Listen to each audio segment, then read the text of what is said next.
Hello, friends at Wood Lake. I'm so glad to be part of your life groups during this season of Lent and thinking together about hope, a topic that seems especially right for these trying times. Your pastors were generous in letting me pick out some direction to follow, some way to talk about hope. And what came first to my mind was a quirky little story from the Old Testament. Kind of an obscure text, one you won't find in any Bible stories book meant for children, and it doesn't show up in the list of readings that we go through on Sunday mornings at church. And if you haven't ever plowed through the rather lengthy book of Jeremiah, you might never have heard about the strange real estate transaction that's described there. But it's a story about hope. And it makes a pretty stark, pretty poignant claim that hope begins in its own absence. In other words, hope isn't optimism.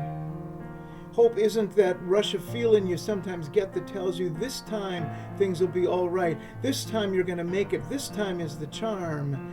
Instead, hope is something that comes along when the situation appears to be hopeless.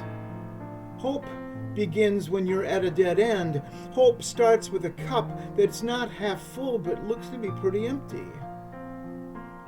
I think that we often figure that hope grows out of the achievements of the past, that it builds on its own success. Like, what reason does a high school have to hope that its basketball team can win the championship? Well, because they've been there before, because they've beaten those teams in the past, because they know how to win under pressure, because they have a guard who can charge to the hoop, because they're almost 70% at the free throw line. But according to Jeremiah's story, that kind of hope really isn't hope at all. And to show us what hope really is, the prophet buys a field. Here's a story from the 32nd chapter. This is the word Jeremiah received from God in the 10th year of Zedekiah, the king of Judah. At that time, the army of the king of Babylon was holding Jerusalem under siege. Jeremiah was shut up in jail in the royal palace. Jeremiah said, God's word to me came like this: prepare yourself. Your uncle's son is on his way to see you. He's going to say, buy my field in Anathoth. You have the legal right to buy it. And sure enough, just as God had said, my cousin came to me while I was in jail and said, buy my field in Anathoth, take it over. Then I knew it was God's word. So I bought the field at Anathoth from my cousin.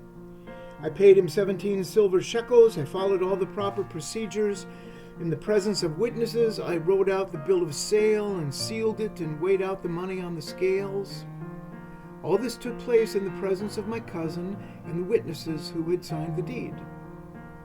Then, in front of all of them, I told Baruch, take these documents and put them for safekeeping in a pottery jar.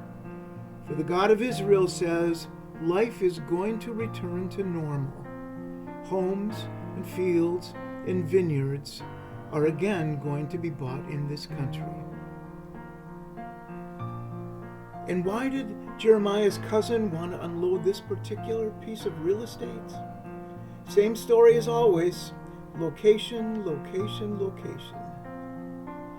It was worth 17 shekels of silver today. But what was it going to be worth tomorrow? Nothing.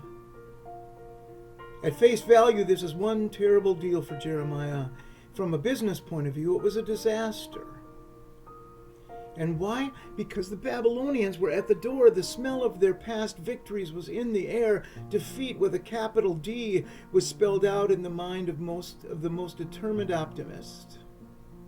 And to make matters worse, Jeremiah himself had been sitting in prison, locked up, because he had the chutzpah to tell the king what was about to take place: the destruction of everything near and dear to the people of God. And now, with the enemy at the very doorstep, ready to seize every inch of property for themselves, Jeremiah follows God's instructions and cuts this land deal with his cousin. The money is counted, the deeds signed, documents are stored in an earthenware safe deposit box, And you have to ask the question, whatever for?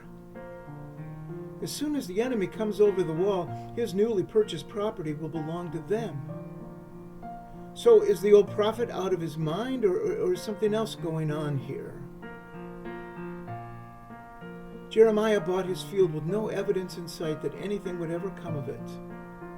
He only had one thing to go on, and that was the promise of God that one day, someday, houses and fields and vineyards will again be bought in this land. It was the promise of God about some future day, a day he himself may never see. But hope begins in its own absence. The land is purchased for the sake of a promise. Jeremiah buys a field, and not because the chances look so good, but because of the one who made the promise. Or the way St. Paul put it once, hope that is seen is no hope at all. For who hopes for what they already have?